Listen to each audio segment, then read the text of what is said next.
Okay, welcome back to the last part of our tutorial, which is the guided activity and the independent activity. You have to identify the writer's counterargument, refutation, and call for action in the following paragraphs. I will be referring to the essay we covered last week, WhatsApp, the Modern Monster. Let's remember what the claim and the reasons were. As a result, WhatsApp should be discouraged. This was the claim of the writer, which was against using WhatsApp a lot. So the reasons were WhatsApp is annoying, WhatsApp is addictive, and WhatsApp could be destructive to family ties. Now we had this in the introduction, and these we have them in each body paragraph. The next paragraph is the paragraph that contains the counter-argument and refutation. And finally, we have the paragraph which is the conclusion. You may pause the video here and slowly read each paragraph. Now, let's look at the paragraph and analyze where the counter-argument is and how the writer shifted from the counter-argument to the refutation. On the other hand, this is the contrast transition that introduces the counter-argument. People who encourage and support the use of WhatsApp argue that such a social media device has facilitated communication to the maximum and is therefore considered vital in our days. By starting this way, people who encourage, the writer here is presenting the other point of view. As we know, the writer is against using WhatsApp. Therefore, by saying people who encourage and support, this shows the reader that they're moving to the counter-argument. And when you present the counter-argument, the other point of view, make sure that you provide it with reasons, etc. Let's look at the reasons provided here. It facilitates communication. And then notice how we say they, the people, claim that the biggest advantage. Use verbs such as claim, explain, believe, think. These verbs are helpful to produce the other point of view. WhatsApp it's free, there are no charges, so one can send or share photos, messages, contacts, videos. I'm providing examples, alright, to present the counter-argument. Hence, it enables the person to save lots of money, etc. The counter-argument has been clearly formed here. Now it's time to introduce the refutation. Before I refute, I should do some acknowledgement, and here the writer uses this sentence: this is absolutely true. However, another contrast transition introduces the refutation. Now the writer is replying to all of these ideas provided here. One should weigh both sides. Notice here how we are using one or a person, people. We're not using I or we. It is definitely more important to protect our families, kids, and ourselves from the misuse of WhatsApp than to communicate with others for free. So here we are weighing both sides. People can always use SMS, logical appeal here, emails, and instant messages, IMs, which are usually free as alternatives to a platform which has been turning our lives into a disaster. Now we have a fully developed counter-argument and refutation paragraph. Now if we examine the conclusion, we notice we started with the transition. In conclusion, WhatsApp is very dangerous since it might have several negative consequences on our lives. It is annoying, addictive, and destructive. What are these? The three reasons, the three warrants mentioned in the three body paragraphs before. So what we're doing here is a restatement plus a summary, a restatement of the claim here, and then a summary here. Therefore, now I start the call for action. People should limit its use for a healthy and happy life. And kids and peace of mind are the most important entities that need to be protected. The writer here used should limit, which is a modal verb, along with the action verb limit. Now let's look at this independent activity. I'm also using the essay which we had discussed before, books or tablets. In that essay, the claim was that schools should refrain from disregarding books. That is, schools should not disregard books and replace them with digital tablets. The reasons were that tablets are a distraction, tablets have negative health effects, and finally, they might be inconvenient for poor parents. This was the claim and the reasons.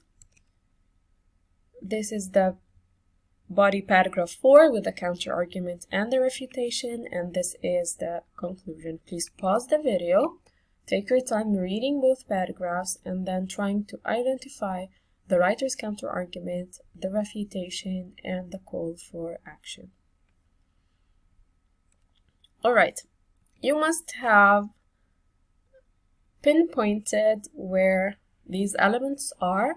So we started with the contrast transition here. On the other hand,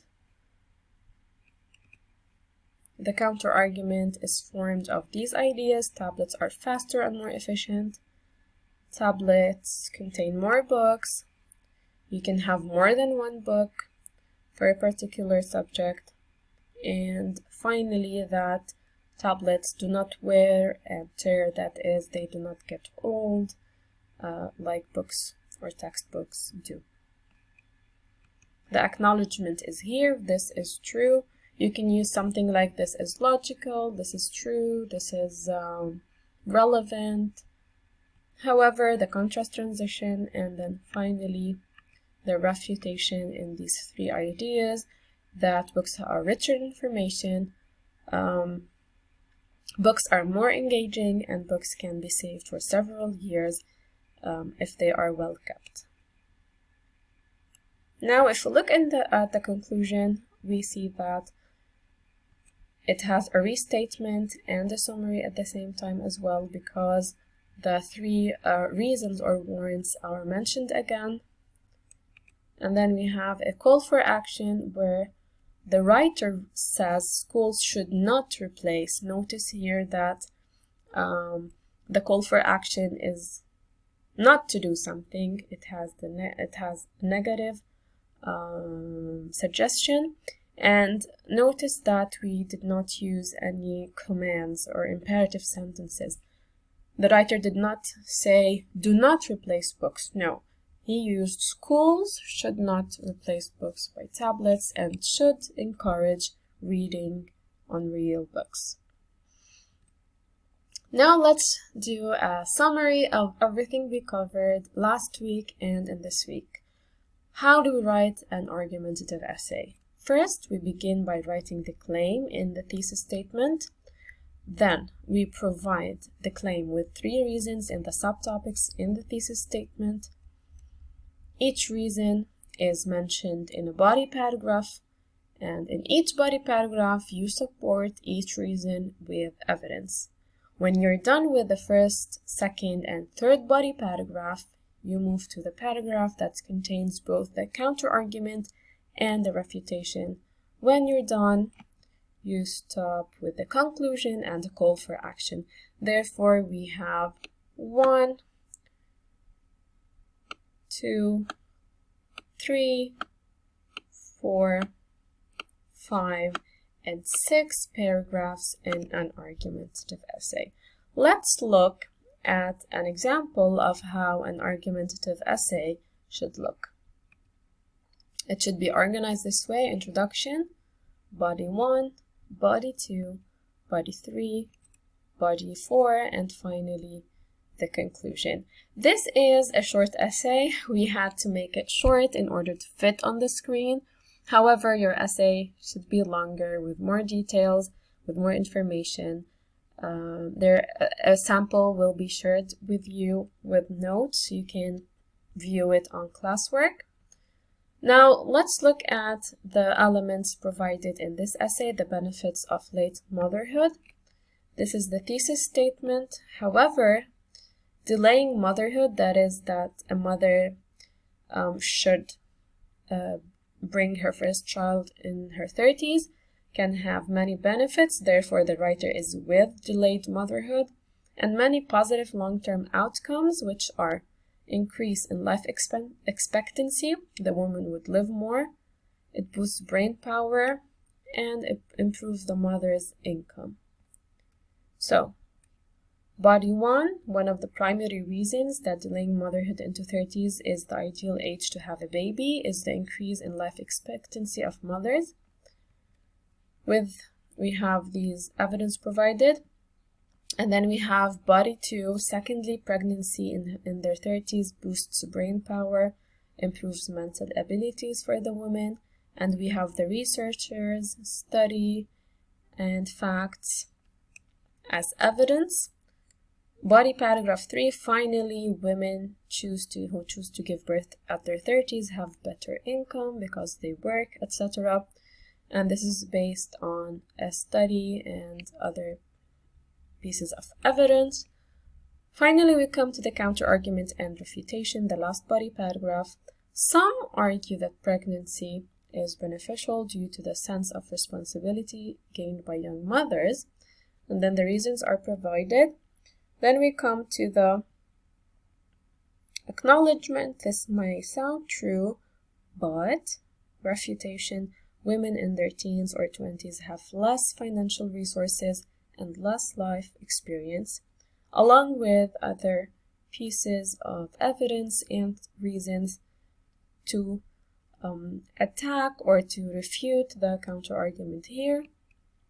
We come to the conclusion with a call for action. To sum up, an older woman gains the benefit of long life expectancy, improved mental abilities, and an increased income when delaying pregnancy. This is a summary and a restatement. Thus, women should have, this is the call for action, should have their first pregnancy at 34 for the sake of their long-term health. We are done with the argumentative essay. Thank you very much for listening. Please refer to these videos for extra information on writing the argumentative essay and writing the elements of the argumentative essay. Good luck!